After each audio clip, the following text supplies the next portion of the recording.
नमस्कार, आप देख रहे हैं आज तक आपके साथ मैं हूं अंजना ओम कश्यप। अब तो कहना होगा देवेंद्र बाबू आने वाले हैं। जी हां, महाराष्ट्र की सियासत में बड़े उलटफेर के बाद आज की सुबह क्या खबर लेकर आ रही है, यही तस्वीर दिखाते हुए सुबह की शुरुआत करते हैं। क्योंकि 10 बजे की खबरों में सबसे बड़ी बात यही है कि आज रात या कल से महाराष्ट्र में देवेंद्र फडणवीस के नेतृत्व में बीजेपी एक बार फिर से सत्ता में आ सकती है। जो 4 तस्वीरें आप देख रहे हैं, इन सबको समझिए। क्योंकि एक तरफ कैबिनेट की बैठक के बाद जिस अंदाज में उद्धव बोले, फेयरवेल स्पीच का अंदाज था, दूसरी तरफ वो गए देर रात अपने बेटों के साथ, उन्होंने राज्यपाल के सामने अपना इस्तीफा सौंपा। लेकिन इससे पहले फेसबुक लाइव करके उन्होंने ऐसा किया और ये सवाल उठा कि शायद कोई मुख्यमंत्री सोशल मीडिया पर इस तरह से इस्तीफा दे रहा हो, ये पहली बार इस देश में हुआ है। तीसरी तरफ क्या अब देवेंद्र फडणवीस की बारी है, क्योंकि वही सबसे बड़ी पार्टी के मुखिया हैं इस वक्त। 106 विधायकों के साथ बागी गुट के क्या तेवर रहते हैं, आज रात या कल सुबह शपथ ले सकते हैं। अगले 48 घंटे में सीएम पद की शपथ होगी महाराष्ट्र में। बड़ी खबर इस वक्त की आपको बता रहे हैं, देवेंद्र फडणवीस जो पिछली बार चूक गए थे और आज जब एक बार फिर से उनके शपथ की बारी आ रही है, तो अजीत पवार के साथ उनके सुबह सवेरे की वो शपथ याद आ जाती है जो उन्होंने उद्धव सरकार बनने से पहले ही कर लिया था। हालांकि फिर अजीत पवार छिटक गए और मामला बना नहीं। और इस वक्त आइए आपको सीधे लिए चलते हैं मुंबई, जहां संजय राउत शिवसेना की तरफ से संबोधित कर रहे हैं। कांग्रेस और राष्ट्रवादी की सरकार चली, शिवसेना उसमें थी अर्थात, और सभी का उनको सहकार्य मिला, सोनिया गांधी हो, पवार साहब हो। लेकिन उद्धव जी ने जाते वक्त कहा कि मेरे ही लोगों ने मुझसे गद्दारी की, बेईमानी की, इसलिए ये सरकार अब मैं नहीं चला सकता हूँ। लेकिन Shiv Sena is not born for power, power is born for Shiv Sena. हम सत्ता के लिए पैदा नहीं हुए, सत्ता हमारे लिए पैदा हुई। ये बाला साहब ठाकरे जी का एक मंत्र रहा हमेशा। हम वापस काम करेंगे और फिर एक बार अपने बलबूते पर सत्य पे आएंगे। धन्यवाद। मुझे समझ गया है, मैं कल जाने की कोशिश कर रहा हूँ। मैं एक लॉ मेकर हूँ, मैं मेंबर ऑफ पार्लियामेंट हूँ, मुझे जिम्मेदारी मालूम है। मुझे मालूम है ये सब कौन कर रहा है, उनके पीछे कौन है और क्यों हो रहा है, ये पूरा देश जानता है। देश के सभी विभागों के मुख्यमंत्री, हमारे अपोजिशन के नेता, सबके मेरे पास फोन आ रहे हैं और मैंने सबको कहा। अभी अभी मेरी पवार साहब से भी बात हुई, मैंने उनको भी कहा मैं कल जा रहा हूँ। और पवार साहब ने मुझे कहा, संजय तुम अकेले नहीं हो, हम सब आपके साथ हैं, तो मुझे डर नहीं है। मैं मेरी बात रखूँगा। ये राजनीति के स्टेप है मुझे रोकने के लिए, पार्टी को रोकने के लिए, उद्धव जी को रोकने के लिए, लेकिन हमने जिंदगी में कोई गलत काम नहीं किया। काल ज्यावेळी मुख्यमंत्र्यांनी राजीनामा दिला त्याच्यानंतर पृथ्वीराज चव्हाण यांनी एबीपी माझ्याशी संवाद साधला आणि असं सांगितलं की कदाचित मुख्यमंत्र्यांच्या नेतृत्व गुणामध्ये कुठे ना कुठे कमी राहिली, त्याच्यामुळे ह्याच्यावरती पाहू आम्ही। मुख्यमंत्री या काळात नवीन होते, पण त्यांचे नेतृत्व गुण काय आहेत महाराष्ट्राने पाहिलेले आहेत। ज्या प्रकारे काल जनतेच्या मनामध्ये हळहळ व्यक्त झाली, अस्वस्थता आहे या सगळ्या घडामोडींमुळे, त्याच्यामुळे आम्ही पाहतोय की त्यांचं नेतृत्व पुन्हा एकदा नव्या तेजाने उजळून निघालेलं आहे। आम्हाला चिंता नाही, पक्ष जागेवर आहे, पक्ष उभा राहिला आणि पक्ष वाढेल। धन्यवाद। राजीनामा द्यायला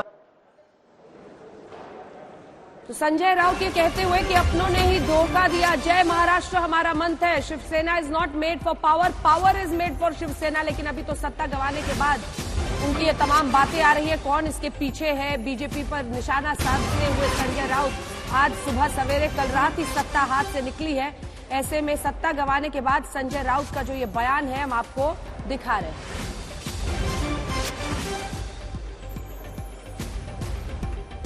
संजय राउत का ट्वीट भी हम आपको दिखा रहे हैं इस वक्त। हमारे अपने लोग ही दगाबाज निकले, ये संजय राउत का आज का बयान है, जिसमें वो ये कह रहे हैं कि जय महाराष्ट्र ही शिवसेना का मंत्र है। क्योंकि अब तो शिवसेना को बचाने की लड़ाई है, उद्धव ठाकरे के लिए और संजय राउत के लिए। बागी गुट में कई लोग इस स्थिति के लिए संजय राउत को ही जिम्मेदार मानते हैं। और आज जो ट्वीट में तस्वीर डाली है नेमके हेच गडले, उन्होंने ये दिखाया है कि पीठ में छुरा घोंपा है, पीठ पर हमला किया है। शहजाद पूनावाला हमारे साथ, भारतीय जनता पार्टी के राष्ट्रीय प्रवक्ता यहाँ स्टूडियो में मौजूद है। आनंद दुबे जी हमारे साथ शिवसेना का पक्ष रखने के लिए प्रवक्ता सीधे जुड़ रहे इस वक्त मुंबई से। शहजाद पूनावाला जी, क्या एकनाथ शिंदे ने पीठ पर यह घाव आपके समर्थन से किया है, यही शिवसेना का आरोप है? नहीं, कई लोग कहेंगे कि जो 2019 में मैंडेट मिला था, जो प्रधानमंत्री नरेंद्र मोदी जी और आदरणीय मुख्यमंत्री उस समय के देवेंद्र फडणवीस जी के नाम पर मिला था, उस मैंडेट के पीठ में छुरा किसने घोंपा? कुछ लोग कहेंगे कि हिंदुत्व की पीठ में छुरा किसने घोंपा? सावरकर जी की विचारधारा पर चलने वाली शिवसेना जो हुआ करती थी उद्धव जी की, उसकी पीठ में छुरा किसने घोंपा? जो लोग इतराते थे कि हमने बाबरी ढांचे को 17 मिनट में गिराया है, फिर वो ऐसे लोगों के साथ आ गए जो राम मंदिर पर रोक लगाने के लिए 70 वर्षों तक प्रयास मतलब आप ही का हाथ था इनके पीछे? मैं कुछ नहीं कह रहा, मैं तो सिर्फ इतना कह रहा हूँ, मैं तो सिर्फ इतना कह रहा हूँ कि कई लोग ये विश्लेषण कर रहे हैं कि हिंदुत्व की पीठ में छुरा किसने घोंपा? एनसीपी और कांग्रेस के साथ को दिखाइए, किसने घोंपा हिंदुत्व की पीठ पे? किसने छुरा घोंपा? एक दिन में 3-3 शहरों के नाम बदलने के लिए आप मजबूर हो गए दुबे जी। हंसिए मुस्कुराइए, लेकिन जरा ये बताइए कि 2.5 साल के बाद इस संकट के बीच आपने औरंगाबाद को संभाजी नगर, उस्मानाबाद को धाराशिव और जीजाऊ नगर बन जाए पुणे, इसकी कांग्रेस ने कर दी। इतने दिन तक क्या कर रहे थे सर?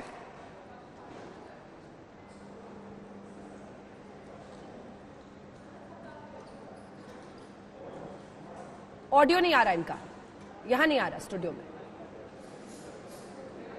अनम्यूट कर लीजिए। नहीं, अनम्यूट हूँ। हाँ, बोलिए बोलिए बोलिए। अंजना जी, 1996 में जब हमारी सरकार बीजेपी के साथ महाराष्ट्र में बनी थी, तभी हमने संभाजी नगर नाम कैबिनेट में पास कर दिया था। लेकिन फिर बाद में कुछ लोग कोर्ट में चले गए। 99 में हमारी सरकार चली गई, कांग्रेस एनसीपी आ गई, फिर 5 साल हम बीजेपी के साथ रहे, करना चाहते थे, नहीं कर पाए। लेकिन इस बार तो हमें करना ही था। अब वो हमने कल किया है, उसकी खुशी कम मनाई जा रही है, लेकिन लास्ट में क्यों किया? अरे कमाल है, हमने कर दिखाया ना। जो वर्षों से जो बड़ी बड़ी बातें करते थे हिंदुत्व को लेकर, केंद्र में जिसकी सत्ता, 5 साल फ्रंट फुट पे जो खेले, उन्होंने तो किया नहीं, हमने कर दिया। और रही बात छुरे की, अरे छुरा तो बीजेपी का है, चलाने वाले शिंदे हैं, उसका कोई गम नहीं है। ये सत्ता आएगी जाएगी, मेरे चेहरे पे या हमारे नेताओं के चेहरे पे कोई शिकन नहीं है। कल जिस प्रकार से आदरणीय उद्धव जी ने इस्तीफा दिया, उनके चेहरे पे जो शालीनता और शिष्टाचार था ना, वो दर्शाता है कि हम सत्ता के लोभी कभी नहीं रहे। और ये शहजाद जैसे लोग जो यहाँ पर बैठकर हमें ज्ञान का पाठ पढ़ा रहे हैं, शहजाद भाई पिछले 8 दिन से तो कह रहे थे कि हमारा कोई लेना देना नहीं, ये तो शिवसेना का आंतरिक मामला है। और जैसे ही जाल में मछली फंसी, धीरे से जाल खींच लिया। वाह, बहुत बढ़िया। देश की जनता सब देख रही है, शहजाद जी आपने जाल में सब देख रही है, सब देख रही है। कह रहे हैं कि छुरा आप ही का है जो घोंपा गया है पीठ में। देखिए, ऐसा है, खिसियानी बिल्ली खंबा नोचे वाली स्थिति है आज दुबे जी की, तो मैं ज्यादा कुछ कहना नहीं चाहूंगा। एक सेकंड, आपको टोक रही हूँ, आपसे बातचीत करेंगे। अशोक बात कीजिए, संजय राउत आपके साथ है। अशोक। बिल्कुल बिल्कुल, सबसे ज्यादा चर्चा में संजय राउत हैं। बेशक महाविकास आघाड़ी की सरकार गिर गई हो, उद्धव ठाकरे ने इस्तीफा दे दिया हो, देवेंद्र फडणवीस और एकनाथ शिंदे गुट मिलकर सरकार बनाने की तैयारी में है, लेकिन संजय राउत सबसे ज्यादा निशाने पर है। जब सरकार बनी थी महाविकास आघाड़ी की, तब भी संजय राउत चर्चा में थे, चाणक्य माने जाते थे कि तीनों पार्टियों को साथ लाने में। अब सरकार गिरने के ब्लेम भी इन्हीं के ऊपर आ रहा है। जो जिस ढंग से इन्होंने बयान दिए थे, कड़क बयान इनके थे। बात करने के लिए कुछ संजय राउत जी हमारे साथ मौजूद हैं। कल के बाद आज पहली बार ये सामने आया मीडिया के। संजय जी, आपको ब्लेम किया जा रहा है कि आप जिम्मेवार हैं सरकार गिराने के लिए। सरकार गिरी तो आप उसके कल पे वो हैं। मैं कैसे जिम्मेदार हो सकता हूँ, मुझे बताइए। हमने सरकार बनाई है। हाँ, अभी जब सरकार बनी थी महाविकास आघाड़ी की, तब भी मुझे जिम्मेदार ठहराया। तब तो बहुत खुश थे ये लोग जो अब बाहर निकल गए, इतने खुश थे। तो क्या एक नया चमत्कार हुआ महाराष्ट्र में, एक नया प्रयोग हो गया महाराष्ट्र में, और सब मंत्री पद भी लिए, सब बैठे अंदर सत्ता में जाकर। अब क्या हो गया उनको? देखिए, ये बहाना है, ये अंडर प्रेशर सरकार बनी है, और प्रेशर किसका और क्यों होता है आप सबको मालूम है। हाँ? अभी कल भी मैं ईडी के सामने खुद पेश हो रहा हूँ। मैं नहीं डरा हूँ, मैंने पार्टी नहीं छोड़ी, मैं गुवाहाटी में नहीं गया। हम डरेंगे नहीं। ये डरे हुए लोगों की सरकार है। कुछ लोग जो है जो डरे हुए हैं, वो एक साथ आकर एक गुट बनाया। अब उनको स्वाभिमान का नाम देंगे, हिंदुत्व का नाम देंगे। हिंदुत्व जो है बाला साहब ठाकरे का, न कभी झुका न कभी झुकेगा। और मुझे जिम्मेदार ठहराने के लिए कारण क्या है? आपको क्या कमी थी पार्टी में? आपको पार्टी ने इतने साल से ताकत दी, सत्ता दी, और जो ये बोल रहे हैं ना मैं जिम्मेदार हूं, ये कौन है? ये पार्टी में कल आए हुए लोग हैं, जो खास करके ज्यादा से ज्यादा शरद पवार साहब के नेतृत्व में ही काम करने वाले लोग थे। वो आज भी पवार साहब को अपने नेता मानते हैं, तो कोई बहाना चाहिए। लेकिन कहा जा रहा है कि उन्होंने कहा कि एनसीपी के कहने पे शिवसेना को बर्बाद खत्म करने में लगे हुए थे। ऐसी पार्टी बर्बाद होती है क्या? जब हम बीजेपी के साथ थे तो यही लोग थे बोलने वाले, बीजेपी हमको बर्बाद कर रही है, बाहर निकलो। यही लोग हैं, हम नहीं।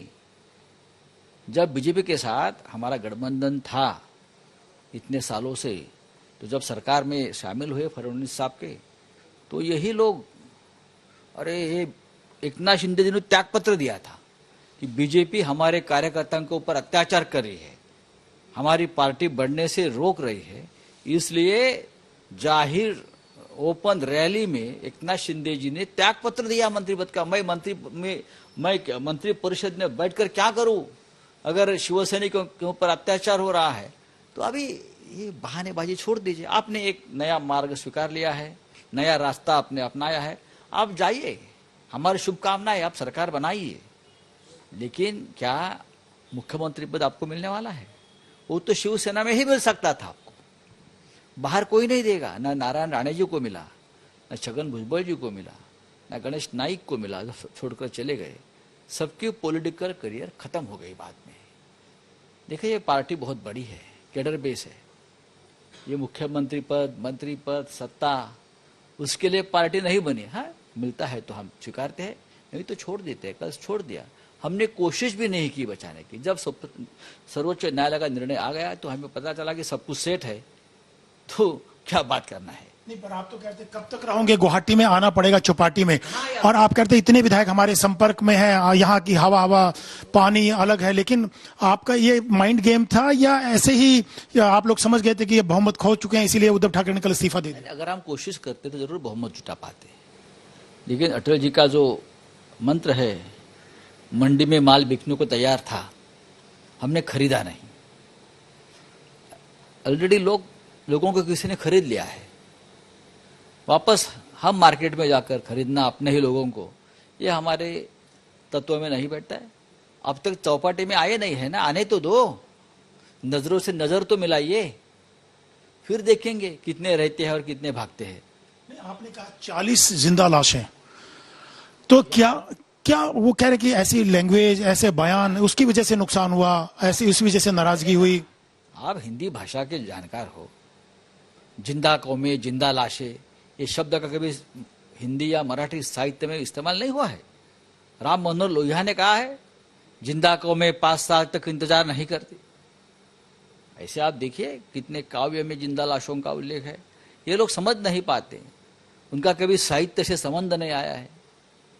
तो जिंदा लाशें क्या है? आपका जमीर मर चुका है, इसलिए आप जिंदा घूमने वाली लाशें है। आप मुंबई में आकर क्या करोगे?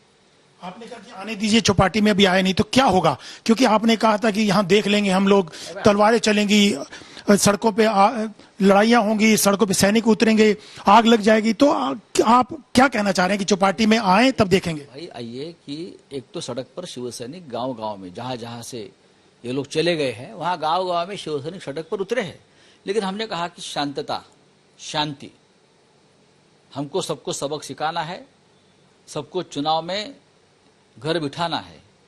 हमारा काम चल रहा है। पार्टी है हमारी, कागज पर नहीं है, सिर्फ पार्टी जमीन पर है। हमारी पार्टी हवा में नहीं है, हमारी इंटरनेशनल पार्टी नहीं है, हमारे गांव की पार्टी है, शहर की पार्टी है। आपको लगता है ये जो प्रयोग किया था महाविकास आघाड़ी का, जिसको लेकर सवाल एकनाथ शिंदे ने भी उठाए, उनके गुट ने उठाए कि हिंदुत्व की जो बाला साहब ठाकरे की फिलॉसफी थी, विचारधारा थी, उससे डाइल्यूट हो गए थे और मैं उसी चंगुल से निकालना चाहता था और बाला साहब ठाकरे की फिलॉसफी को लेकर आगे चल रहा हूं। आपको लगता है वो प्रयोग गलत हुआ? आपको या आगे भी जारी रहेगा? अगर आप मानते हैं कि ठीक है, तो 2024 के चुनाव में क्या लगता है तीनों पार्टियां मिलकर चुनाव लड़ेंगी? देखिए, कौन सा हिंदू से धोखा हमने किया है? बहाना चाहिए। ये कौन से बड़े तिस्मार खा हिंदुत्व के हैं? कौन है ये लोग? मैं बोला आधे लोग उनके साथ है, वो कांग्रेस और एनसीपी से आए हुए लोग हैं जिनको शिवसेना ने टिकट दिया और चुनकर लाया और मंत्री बनाया है। हिंदुत्व उससे कोई सीखने की हमको जरूरत नहीं है। क्या ये गठबंधन आगे भी जारी रहेगा 2024 के चुनाव तक? हम एक साथ है, एक साथ रहेंगे। पता चलेगा ये गठबंधन आगे जाकर महाराष्ट्र में और देश में क्या चमत्कार करता है। शरद पवार साहब ने कल पूरी तरह से उद्धव जी को समर्थन दिया, सोनिया गांधी जी ने समर्थन दिया है। बात आइडियोलॉजी की नहीं थी, यहाँ कॉमन मिनिमम प्रोग्राम की थी। अपनी हर पार्टी की आइडियोलॉजी अलग थी, लेकिन एक महाराष्ट्र के लिए, एक देश में एक आदर्श, एक प्रयोग हमने किया था कि हम ये कर सकते हैं। तो ठीक है, जिस तरह से ये तोड़ने के प्रयास पहले दिन से चल रहे थे और ये राजनीतिक प्रयास नहीं थे, अशोक जी, ये प्रयास थे सेंट्रल एजेंसी को एक हथियार बना। अशोक हमारे अशोक एक सवाल उनसे पूछिए दहशत में लाना। कि बीजेपी तो कहती है कि होता 2019 में धोखा तो शिवसेना ने होने किया दो। था। राजनीति है, राजनीति में सब हथियार अपनाए जाते हैं। हमको भी तकलीफ दे रहे हैं, हमारे और साथियों को तकलीफ दे रहे हैं, हमारे और मंत्रियों को तकलीफ दे रही है। बिल्कुल, एक सवाल ये कि बीजेपी तो ये आरोप लगा रही है जब बीजेपी शिवसेना इकट्ठे मिलकर चुनाव लड़ी थी तो धोखा तो शिवसेना ने दिया बीजेपी को। जो जनमत मिला वो तो दोनों पार्टियों के गठबंधन को मिला। फिर ये लोग अपनी विचारधारा छोड़ करके एनसीपी और कांग्रेस के साथ गए, तो धोखा देने वाली तो शिवसेना ना की बीजेपी। बात ये नहीं है, जो एग्रीमेंट हुआ था शिवसेना और बीजेपी में 2.5 साल मुख्यमंत्री पद का, तो एग्रीमेंट को किसने तोड़ा? बीजेपी ने तोड़ा। अगर वो 2.5 साल का एग्रीमेंट की अमल हो जाता तो एकनाथ शिंदे मुख्यमंत्री बनते, उद्धव जी नहीं बनते। एकनाथ शिंदे का ही नाम आता, मैं आपको बताता हूं, एकनाथ शिंदे ही मुख्यमंत्री बनते। धोखा एकनाथ शिंदे से किया है बीजेपी ने और वहां जाकर बैठ गए अभी वो। मुझे बहुत मजा आ रहा है देखने में। उद्धव ठाकरे ने पीछे इमोशनल स्पीच की, विधायकों को भी अभी 2 दिन पहले लेटर लिखा, एड्रेस किया। उन्होंने कहा कि अगर आए तो कोई रास्ता निकल सकता है। क्या रास्ता ये निकल सकता था? एकनाथ शिंदे गुट ये कह रहा था, एकनाथ शिंदे ये कह रहे थे कि बीजेपी के साथ जाना चाहिए, महाविकास आघाड़ी से बाहर आए तो हम साथ आने को तैयार, हम शिवसेना में हैं। तो क्या आप लोग ये पॉसिबिलिटी थी कि महाविकास आघाड़ी से बाहर आकर के बीजेपी के साथ जा सकते थे अगर एकनाथ शिंदे गुट आपके साथ बना रहता? आए क्यों नहीं? फिर सामने आकर बात क्यों नहीं की? हमने मौका दिया ना। सामने आइए, बात करिए, आपकी बात मान जाएगी। तो बीजेपी के साथ जाने को तैयार थे आप लोग महाविकास आघाड़ी से बाहर आकर के? सामने क्यों नहीं आए वो आगे की बात है। उद्धव जी ने, मुख्यमंत्री ने कहा था ना, आप आइए, आपकी बात मान लेंगे। एक सवाल और पूछिए अशोक कि 2.5 साल तक हिंदुत्व के मुद्दे पर इनको अपने ही लोग पूछते रहे। 3 शहरों के नाम बदल रहे हैं, उस्मानाबाद को धाराशिव कर रहे हैं, पुणे को जिजाऊ नगर का प्रस्ताव कांग्रेस की तरफ से है, औरंगाबाद का नाम बदल रहे हैं। क्या आप फिसल गए तो हर हर गंगे में जाकर फंस गए हैं? वो चाहे भी तो वहां से छूट नहीं सकते। संजय जी, 2.5 साल तक तो आपको आपकी आइडियोलॉजी हिंदुत्व की याद नहीं आई। अब जाते जाते एक दिन पहले जब इस्तीफा देना, उसी दिन 3 जगह के नाम आपने बदल दिए। तो ये क्या दोबारा से आपको लगता है कि भरपाई करने की कोशिश है क्या? हमने कभी हिंदुत्व को छोड़ा ही नहीं। 15 दिन पहले हम अयोध्या में थे, आपको मालूम है। हिंदुत्व हमारा आत्मा है, वो रहेगा। जाते जाते नाम क्यों बदले? औरंगाबाद तमाम, वो तो प्रोसेस में था ही ना। औरंगाबाद का संभाजी नगर आज की बात नहीं। हम तो हमेशा, फडणवीस साहब ने क्यों नहीं किया? फिर 5 साल थे ना, हमको सवाल पूछ रहे थे, मुख्यमंत्री थे, क्यों नहीं किया? शिवसेना को बचाने के लिए शिंदे से समझौता करेंगे और भी नाम बदल दिए जाते हैं। तो संभाजी नगर भी करना चाहिए था, क्यों नहीं किया? क्या, जैसे मैंने अभी थोड़ी देर पहले आपसे सवाल पूछा कि बीजेपी के साथ जा सकते थे, एकनाथ शिंदे ने कहा था कि अगर उनके साथ जाएं तो हम वापिस आ सकते हैं अगर महाविकास आघाड़ी से आए।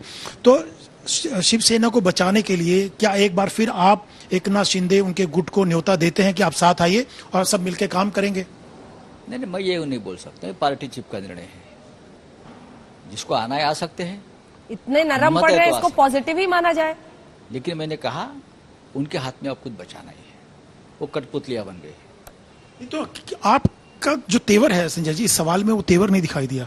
आप कहीं ना कहीं इसमें गुंजाइश छोड़ रहे हैं कि आ जाएं तो अच्छा है, शिवसेना बची रहेगी। क्योंकि सिर्फ सरकार की बात नहीं है, शिवसेना के अस्तित्व को लेकर भी सवाल है। जो उद्धव ठाकरे की लीडरशिप पे सवाल उठा, तो आप क्या एकनाथ शिंदे को आप चाहते हैं दरवाजे खोले शिवसेना के? देखो, एकनाथ शिंदे यानी शिवसेना नहीं, संजय राउत यानी शिवसेना नहीं। शिवसेना शिवसेना है। बाला साहब ठाकरे हमेशा कहते थे, बाला साहब ठाकरे यानी शिवसेना नहीं, जो सामने लाखों लोग जो बैठे हैं ना मेरे, वो शिवसेना है। वो शिवसेना जब तक है तब तक हम नेता है सब, तब तक उद्धव ठाकरे साहब शिवसेना पार्टी चीफ रहेंगे। वो तो लोग है लाखों करोड़ों। एकनाथ शिंदे चले गए, उनके साथ कुछ विधायक चले गए। लेकिन कहाँ चूक हो गई उद्धव ठाकरे से? लोगों से कनेक्ट टूट गया था, अपने विधायकों को मिलने के लिए समय नहीं दे पाते थे, मंत्री नहीं मिल पाते थे। आपको लगता है जो टिपिकल कहा जाता था कि जो एक जमीन की पार्टी थी संजय जी, वो थोड़ा दूर हो गई थी? एकनाथ शिंदे ने भी ये आरोप लगाए। कौन आरोप लगाएगा? उद्धव ठाकरे ने स्वार्थ की राजनीति नहीं की। वो हमेशा जनता से जुड़े रहे, पार्टी से जुड़े रहे, और स्वार्थ की राजनीति, दलाली, सौदेबाजी नहीं की। अगर ये चूक है तो चूक है। पर संजय जी, अगर मौका मिले दोबारा, अब तो देवेंद्र फडणवीस और एकनाथ शिंदे गुट समर्थक लोगों की सरकार बनी, पहले तो इस पे रिएक्शन दीजिए। जो ये सरकार बनने जा रही है, किस ढंग से देखते हैं? अरे सरकार बनने दो, महाराष्ट्र है, अनस्टेबल नहीं रहना चाहिए। राज्यपाल भी चाहते हैं। राज्यपाल ने हमारे कितनी फाइलें दबा कर रखी थी। अब 1 घंटे में निर्णय होता है, बहुमत सिद्ध करो, ये सिद्ध करो। लेकिन आपकी तो फाइलें मंगवा ली गई हैं, जो पिछले 2-3 दिनों में निर्णय हुए कि जल्दी जल्दी निर्णय करके चले गए, उनकी जांच हो रही है। करने दो। 22, 23, 24 जून कोई गलत काम नहीं किया है, गलत काम नहीं किया 22 से है। 24 जून की जो 3 दिन का टेन्योर। अरे करने दीजिए ना, उसमें क्या है, करने दीजिए, कोई प्रॉब्लम नहीं, कोई समस्या नहीं। अशोक ये भी पूछिए कि वो कह रहे संजय जी, जनता से उद्धव जुड़े ठाकरे ने रहे। मुख्यमंत्री बन के गलती की। अगर कोई शिव सैनिक मुख्यमंत्री बन जाता तो बेहतर होता। क्या उद्धव ठाकरे शिवसैनिक नहीं है क्या? ये तो एक सामुदायिक निर्णय था कि उद्धव जी ने लीडरशिप करनी चाहिए। बागी कह रहे हैं कि वो महाविकास जनता से आघाड़ी नहीं की जुड़े सरकार रहे, है। ना अपने मैंने कहा ना सैनिकों आपको, से, वो अगर एनसीपी और भारतीय जनता कांग्रेस से पार्टी जुड़े और रहे, शिवसेना उनके लोगों से गठबंधन मिलते रहे, एग्रीमेंट इनसे हुआ नहीं था, मिले। 2.5 साल वाला, तब उद्धव जी नहीं बनते मुख्यमंत्री, एकनाथ शिंदे ही बनते। एक सबसे बड़ा आरोप जो लगा कि उद्धव ठाकरे अपने शिव सैनिकों से नहीं मिले, अपने विधायकों से नहीं मिले, जो एनसीपी है, कांग्रेस है, उनसे ज्यादा मिलते थे। वो उनका ज्यादा कब्जा था, उनके चंगुल में ज्यादा थे, उनके कहने से काम होते थे, इनके काम नहीं होते। तो उनको भूल गए, अपने काडर को भूल करके शिव से एनसीपी और कांग्रेस के उसमें ज्यादा प्रभावित हो गए। वो ये 20-25 एमएलए है, यानी वो कैडर नहीं है। कैडर की व्याख्या अलग है हमारे पार्टी में। विधायक आते हैं, विधायक चले जाते हैं। अब जो विधायक चले गए हैं, क्या वापस चुनकर आएंगे? हमारे केडर के सिवाय नहीं आएंगे, वो घर में बैठेंगे सब। आप देखिए, अपने बाप की लड़ाई छेड़ी कि अपने बाप का नाम इस्तेमाल करें, हमारे बाप का नाम इस्तेमाल, तो बाप। ये किसने कहा? किसने कहा? आप मुझे बताइए। तो आप ही की तरफ से आया था कि ये उद्धव ठाकरे जी का बयान है।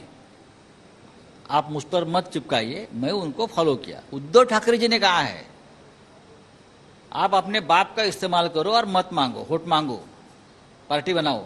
मेरे बाप का नाम लेकर मत पार्टी बनाओ, वो पार्टी ये करो। अच्छा ना, कुछ सवाल पूछ रही थी आप? मैं ये बोल रही थी कि कुल मिलाकर अब ये बार बार कह रहे हैं कि उनकी गलती है। बागियों को लेकर जो सवाल है अब यही है ना कि उनकी जो शिकायत थी, उन्होंने रिस्क भी मोल लिया कि हो सकता है वो अगला चुनाव हार जाए, लेकिन क्यों वो विचारों की वजह से गए और उस पर मुहर लगती है जब शहरों के नाम बदल के हिंदुत्व का ठप्पा लगाने की कोशिश है। अगर वो चुनाव आयोग जाते हैं कि हम ही असली शिवसेना है, जैसा एलजेपी में हुआ था, अध्यक्ष चिराग पासवान थे, उनके पिता की पार्टी थी, लेकिन मिल गया चाचा को। बिल्कुल। अब एकनाथ शिंदे गुट अगर इलेक्शन जाता है, पहली बात तो वो हिंदुत्व की लड़ाई को लेकर के बाहर निकले और आप लोगों ने नाम बदले औरंगाबाद से तम, तो एक तो उनकी जो जिसकी लड़ाई थी उस पर एक मोहर लगती है। दूसरा, अगर वो बाहर जाते हैं तो क्या चुनाव आयोग चिराग पासवान और उनके चाचा के बीच जो लड़ाई थी पार्टी के नाम को लेके, तो क्या एकनाथ शिंदे गुट भी जाएंगे? तो असली शिवसेना वो बोल रहे हैं, तो फिर क्या होगा? देखिए, ठाकरे और शिवसेना यही है। नारायण राणे भी बाहर निकले थे, छगन भुजबळ गए थे। ठाकरे और शिवसेना एक सिक्के के 2 पहलू नहीं, एक ही पहलू है। चलिए, एक आखिरी सवाल हो गया। उद्धव ठाकरे को अगर मौका मिलता है संजय जी, क्या दोबारा मुख्यमंत्री बनेंगे? वो नहीं बनेंगे, कभी नहीं बनेंगे। कल बताया उसने, मैं पार्टी के लिए काम कर रहा हूँ। वो एक ऐसा एक सिस्टम बनाया था हमने, सिचुएशन बनी थी कि उनको ही मुख्यमंत्री बनना था। लेकिन आगे कोई मुख्यमंत्री पद संभालने का सवाल नहीं है। कभी मौका मिलने पे एक शिव सैनिक ही बनेगा। ठाकरे परिवार ने जो कि हमेशा मुख्यमंत्री शिवसेना का होगा, लेकिन उद्धव ठाकरे नहीं। ये मैं कैसे बोल सकता? अच्छा, एक ईडी में आप जा रहे हैं, आखिरी सवाल चलते चलते जाएंगे ना, जाएंगे। ईडी में कल जा रहे हैं, तो क्या किस ढंग से तैयार है आप ईडी को? क्या तैयारी क्या है? हमने कुछ गलती किया ही नहीं है। पूरा पॉलिटिकल मामला है, सबको मालूम है। झूठे मोटे मामले बनाते हैं हमारे जैसे लोगों के ऊपर, पार्टी को रोकने के लिए। ये सरकार उनको चलानी है ना यहाँ। अभी लेकिन सही मायने से काम करो, सही ढंग से काम करो। हमने जिंदगी में कोई गलत काम नहीं किया है। मैं जहाँ रहता हूँ मिडिल क्लास ने लोअर मिडिल क्लास एरिया में रहता हूँ, हमने कभी गलत काम नहीं किया है। फिर भी आप मेरे को ऊपर कोई थोप देते हो तो मैं तैयार हूँ सभी कार्रवाई के लिए। अगर आप मुझे अरेस्ट करते हो तो भी मैं तैयार हूँ। पार्टी के लिए और स्टेट के लिए अगर अन्याय भी मुझे सहन करना पड़ेगा तो मैं तैयार हूँ। धन्यवाद। ये थे संजय राउत जी जो साफ तौर से कह रहे थे कि वो ईडी का तो सामना करेंगे, लेकिन जो सिचुएशन बनी है शिव सैनिकों के बीच जाएंगे और पार्टी हमारी एकजुट रहेगी, किसी के बाहर जाने से कोई फर्क पड़ने वाला नहीं है। और जहां तक बात थी उनकी कि एकनाथ शिंदे असली शिवसेना होगी, उन्होंने कहा कि शिवसेना है, उन किसी के जाने से फर्क नहीं पड़ता। अंजना। बिल्कुल अशोक, बड़ा इंटरव्यू, लंबा इंटरव्यू, एक एक बात पर बातचीत संजय राउत से। शहजाद पूनावाला हमारे साथ बने हुए हैं, आनंद दुबे हमारे साथ है, पौलमी साहब हमारी सहयोगी इस वक्त हमारे साथ मुंबई से जुड़ रही हैं, फडणवीस के घर से हमारे साथ हमारे सहयोगी जुड़ रहे हैं इस वक्त मातोश्री से भी, और तीसरी तरफ हमारे साथ पणजी में पहुंच गए हैं अब आशुतोष। अच्छे दिन तो बस इन विधायकों के ही आए हैं, एक से एक 5 स्टार होटल, क्या बात है, क्या क्या कह रहे थे वो, का झाड़ी आहे, क्या बादल आहे, वही वाला मामला है। तो झमाझम बारिश भी आए। खबर यह आ रही है कि 12 बागियों को मंत्री पद मिल सकता है। जी हां, तो क्या अब की बार देवेंद्र फडणवीस की महाराष्ट्र में सरकार? लेकिन इन सब के बीच अब खबरें आ रही हैं कि किस तरह से सरकार बनेगी। आज देर शाम या फिर कल सुबह शपथ ले सकते हैं देवेंद्र फडणवीस। उद्धव ठाकरे ने दे दिया है बीती रात इस्तीफा, और उसके बाद अब अगली सरकार कैसी होगी इस पर चर्चा हो रही है। शिवसेना के 12 बागियों को मिलेगा मंत्री पद, ये खबर सूत्रों के हवाले से फिलहाल आ रही है। इससे पहले भी सरकार का स्वरूप क्या होगा, उप मुख्यमंत्री शिंदे बनेंगे, अन्य कितने बागियों को मंत्रिमंडल में जगह मिलेगी, इन सब पर चर्चा हो रही थी और खबरें चल रही थी। लेकिन अभी तो फिलहाल देवेंद्र फडणवीस के शपथ का है इंतजार। कई सहयोगी हमारे साथ अलग अलग जगहों से जुड़ रहे हैं। शहजाद पूनावाला बीजेपी के प्रवक्ता हमारे साथ हैं, आनंद दुबे हमारे साथ प्रवक्ता शिवसेना के हैं, और हमारे साथ पौलमी हमारी सहयोगी जुड़ी हुई है, और हमारे एक और सहयोगी मातोश्री से हमारे साथ जुड़े हुए हैं, और आशुतोष हमारे साथ पणजी गोवा से जुड़े हुए हैं। आशुतोष, विधायकों के साथ आपके भी अच्छे दिन आ रहे हैं, खूबसूरत जगहों पर एक के बाद एक।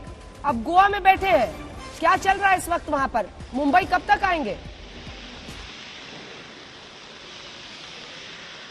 ये इस पर तय करता है अंजना कि इनमें से किस विधायकों को क्या मिलेगा, और दूसरा शपथ ग्रहण क्या एक साथ सबका होना या सिर्फ मुख्यमंत्री शपथ लेंगे। बहरहाल जिस समय हम बात कर रहे हैं इस समय मेरे ठीक पीछे जो होटल है, दरअसल बहुत ज्यादा घूमने की भी स्थिति है नहीं, इतनी तेज बरसात हो रही है कि छाता रेनकोट कुछ भी काम नहीं आ सकता यहाँ पे। लेकिन विधायक चूंकि अंदर आराम से बैठे हैं, उनके बीच चर्चा एकनाथ शिंदे जो है वो संबोधित कर रहे हैं। उनमें कई सारी चुनौतियां ये कि यही विधायक जब अपने क्षेत्रों में जाएंगे तो कैसे ये समझाएंगे कि एक तरफ तो वो कह रहे थे कि बाला साहब ठाकरे का हिंदुत्व लेकर के आगे बढ़ेंगे, लेकिन उस हिंदुत्व को बचाने के लिए वो मुंबई से सूरत के 5 सितारा होटल में गए, वहां से गुवाहाटी और अब गोवा के 5 सितारा होटल में। ये कैसे हिंदुत्व बचाने की मुहिम है। साथ ही जैसा आपने जानकारी दी कि 12 उन बागियों को मंत्रालय मिलेगा, इसके साथ साथ बाकी लोग गए हैं, there is no free lunch in politics. बाकियों को क्या मिलेगा, परिवार को, हिस्सों सदस्यों को, किसको आगे कॉर्पोरेशन से अलग अलग बॉडीज हैं, तो वो बार्गेनिंग पावर क्या होगी। साथ ही एकनाथ शिंदे का आज शाम को मुंबई जाना लगभग तय माना जा रहा है। इस चर्चा के बाद 1:30 बजे एक और औपचारिक बैठक होगी। साथ ही बाकी के जो विधायक है हो सकता है वो कल जाएं। अंजना। बिल्कुल, सौरभ वक्तानिया भी हमारे साथ मातोश्री से बने हुए हैं, वहां पर सन्नाटा ही पसरा हुआ दिखाई दे रहा है। लेकिन उससे पहले पौलमी, जल्दी से एक रिएक्शन आपकी तरफ से। देवेंद्र फडणवीस का स्वेरिंग इन, मंत्रिमंडल का स्वरूप, अब तो चर्चा इसी बात की हो रही है। जी बिल्कुल अंजना, हम इस वक्त देवेंद्र फडणवीस के घर के बाहर खड़े हैं मुंबई में। यहाँ पर मैं कहूँगी मेरे कैमरा पर्सन अजय से कि आपको ये तस्वीरें दिखा दें। लोगों का तांता लगा हुआ है यहाँ पर, सुबह से जो फूल लेकर आ रहे हैं, गुलदस्ते लेकर आ रहे हैं, जो मिलना चाहते हैं देवेंद्र फडणवीस से, उनको कंग्रेचुलेट करना चाहते हैं। पर देवेंद्र फडणवीस हैं, कुछ विजिटर्स अंदर गए हुए हैं, पर ज्यादातर जो हम समझ पा रहे हैं वो काफी बिजी है, फोन कॉल्स में बिजी है, मीटिंगें भी होनी है, उनकी कोर ग्रुप की मीटिंग होनी है बीजेपी की, तो काफी सारी मीटिंग होने हैं। बीजेपी के विधायक हैं ताज प्रेसिडेंट होटल में, उनसे भी मुलाकात करेंगे, और फिर जो कोalition में जो सारे पार्टनर्स होंगे उनसे सारे एमएलएस को इकट्ठा करके एक मीटिंग होगी, तब शायद एकनाथ शिंदे गोवा से मुंबई भी आए। तो इस वक्त देवेंद्र फडणवीस जो है उनका शेड्यूल काफी ही बिजी चल रहा है, पर लोग जो है वो आते जा रहे हैं यहाँ पर। ठीक है, थोड़ा सा इंतजार करना होगा शपथ के लिए कि क्या करते हैं, कब से करते हैं शपथ, क्या आज रात या फिर कल सुबह। जल्दी से सौरभ वक्तानिया, मातोश्री में सन्नाटा।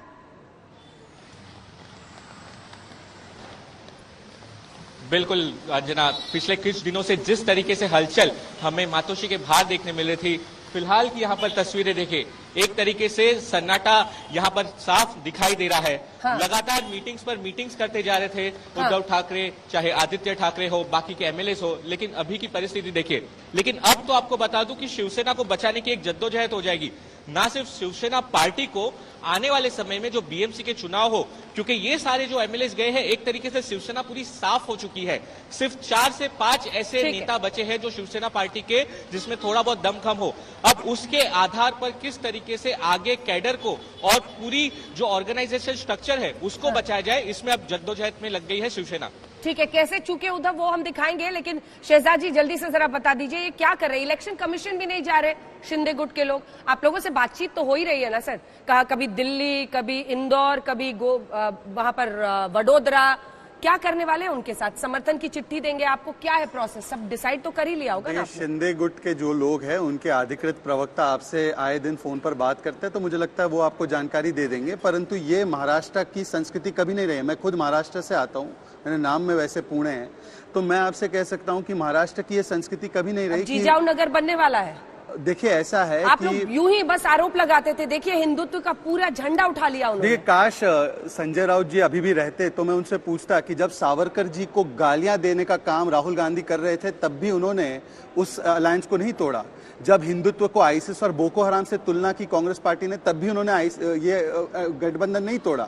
जिन लोगों ने श्री राम के अस्तित्व पर सवाल उठाया और राम मंदिर को लटकाने अटकाने भटकाने का काम किया, आज वही लोग उनके लिए कोर्ट में पेशी कर रहे थे।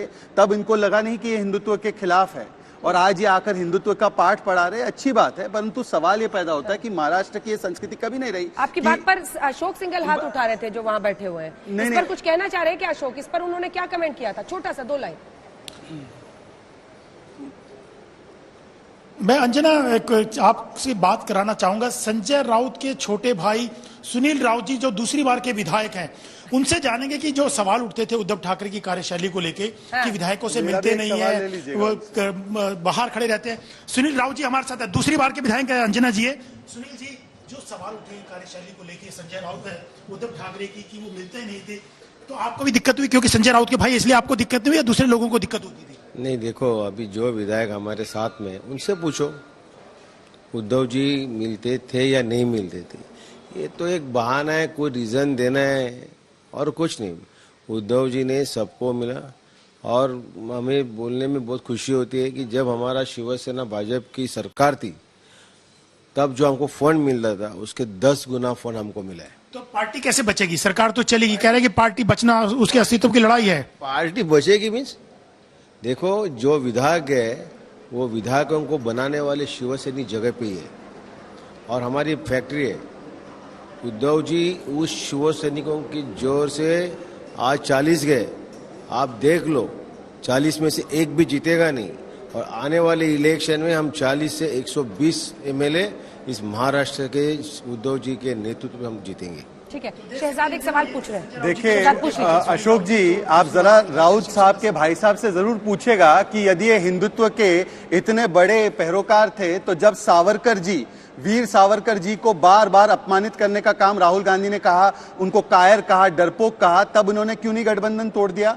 और जब राहुल गांधी की पार्टी ने हिंदुत्व के शब्द को, जिसको सुप्रीम कोर्ट ने भी व्याख्या करके जीवन शैली कहा है, उसको कहा ये आईएसआईएस और बोको हराम है, तब हिंदुत्व का दम भरने वाली शिवसेना, उद्धव ठाकरे वाली गुट, उसने क्यों नहीं अलायंस तोड़ा?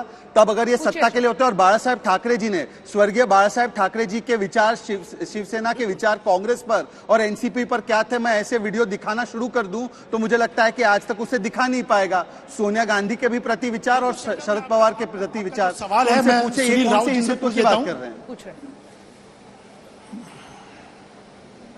बिल्कुल, बीजेपी के प्रवक्ता एक सवाल पूछ रहे शहजाद पूनावाला कि किस हिंदुत्व की बात करती है शिवसेना? जब वीर सावरकर जी को लेकर के राहुल गांधी सवाल उठाते थे तब क्यों नहीं आप कांग्रेस महाविकास अघाड़ी से बाहर आए समय समय पे? वो पूछो, पहले स्वतंत्र वीर सावरकर साहब को भारत रत्न दिया जाए, फिर, क्योंकि सावरकर साहब को भारत रत्न देना चाहिए, ये सबसे पहला शिवसेना ने पूछा है, दे दो उनको। ये भी उनका हिंदुत्व प्रखर है, तो उनको बोले पहले सावरकर साहब को भारत राऊत नदी. साहेब मला तुम्हाला राहुल गांधी सवाल विचारायचे करते थे और आपके सहयोगी रहे. साहेब तुमच्याशी वो काय बात विचारू अभी छोड़ शकतो दो. का? ये बात नहीं हिंदी, है. हिंदी, आज की हमारे बात दर्शक ऐसा है हिंदी कि समझेंगे. नहीं, मैं मराठीत विचारतो ना. बाला साहब ने मराठीत जो विचारतो हिंदुत्व तुम्हाला. दिया है वही हिंदुत्व पूरे देश में चल रहा है. हमारा हिंदुत्व लेके भाजपा चल रही है. हम भी उसी दौर पे जा रहे हैं, उसी हिंदुत्व पे जा रहे हैं और आने वाले समय में भी हम हिंदुत्व छोड़ेंगे नहीं. हमारा ही प्रखर हिंदुत्व हिंदी में, है, इससे हिंदी में. कोई शंका की बात नहीं. राउत साहेब, बाकी जो बोलते हैं वो सब बोगस जरा है. संवाद उनको होने दीजिए राउत साहब से. हिंदुत्व के नाम पे उनको पॉलिटिक्स करना है. अरे हमको राउत नहीं साहब से संवाद अंजना होने आप दीजिए कहें ना. तो मैं इनको टॉक बैक लगा दूं. सुनील राउत जी को डायरेक्ट आप बिल्कुल, इंटरेक्ट कर सकते हैं. लगाइए, बिल्कुल जरा मैं बिल्कुल सवाल लगाइए. पूछना चाहता हूँ. बिल्कुल लगाइए. एक दो सवाल वो आपसे पूछना चाहते हैं. सुनील जी एक दो सवाल. नहीं वो अंजना स्टूडियो से बात फ्लोर करेंगी. टेस्ट से भी प्रवक्ता भागेंगे, नहीं. संवाद से भी भागेंगे, ऐसे नहीं चलता. देखिए बिल्कुल वो ज्यादा बोलने के मूड नहीं क्योंकि उनके भाई. ठीक है. नहीं ठीक ऐसा है अंजना ठीक है. जी. धन्यवाद अशोक. धन्यवाद अशोक. धन्यवाद. लेकिन उनका ये कहना है नहीं, कि अंजना असली जी, हिंदुत्व देखिए. हमारा है, प्रखर हिंदुत्व हमारा है, हमारे हिंदुत्व को ही बीजेपी लेके चली है.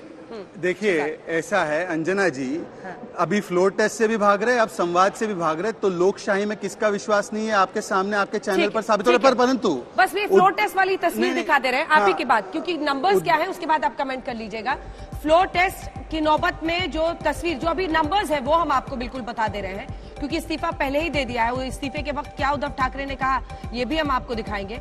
देखिए जो सीटें सामने हैं वो आपके हैं और 106 विधायक बीजेपी के पास पहले थे. अब ये बागी गुट पूरा का पूरा कुनबा जो है फडणवीस के साथ 162 लोग इस वक्त दिखाई दे रहे हैं, 162.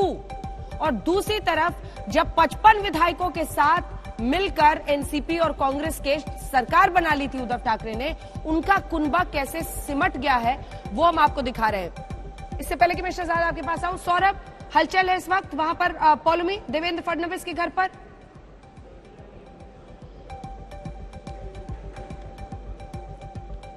पौलमी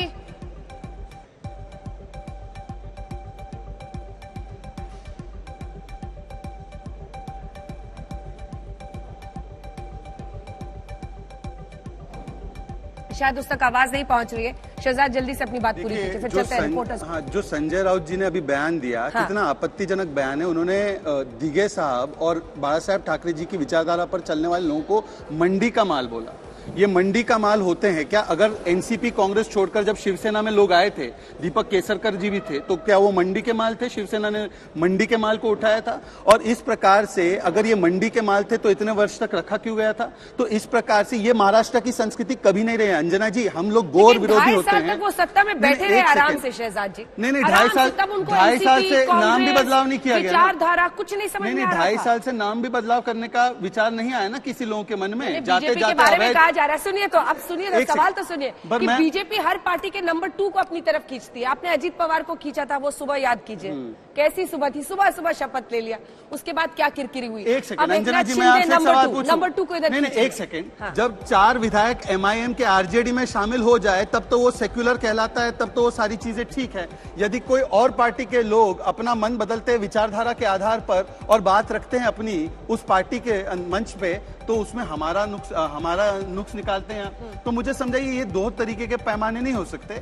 मैं आपसे सिर्फ इतना पूछ रहा हूं कि मंडी का माल अगर किसी को कहा जाता है, चला रहे कि प्लान की भनक नहीं लगने दी देवेंद्र फडणवीस ने. ये बात तो सही है ना?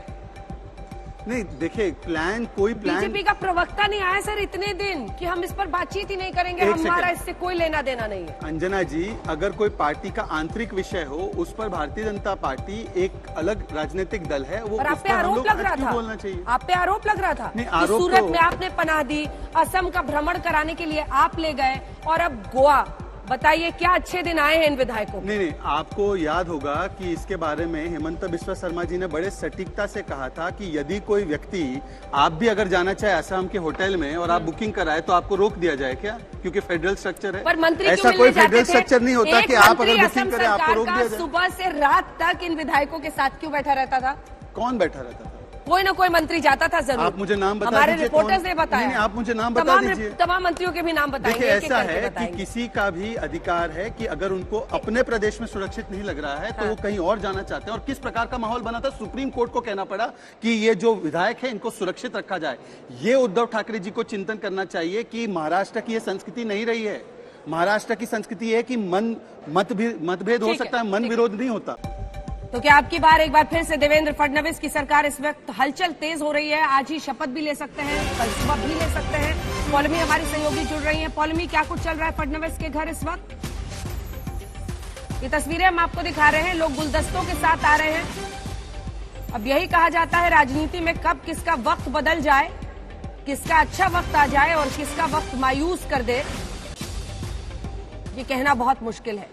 शायद कुछ महीनों पहले तक ये कल्पना भी करना कि अघाड़ी सरकार गिर सकती है मुश्किल था। देखते रहिए आज तक।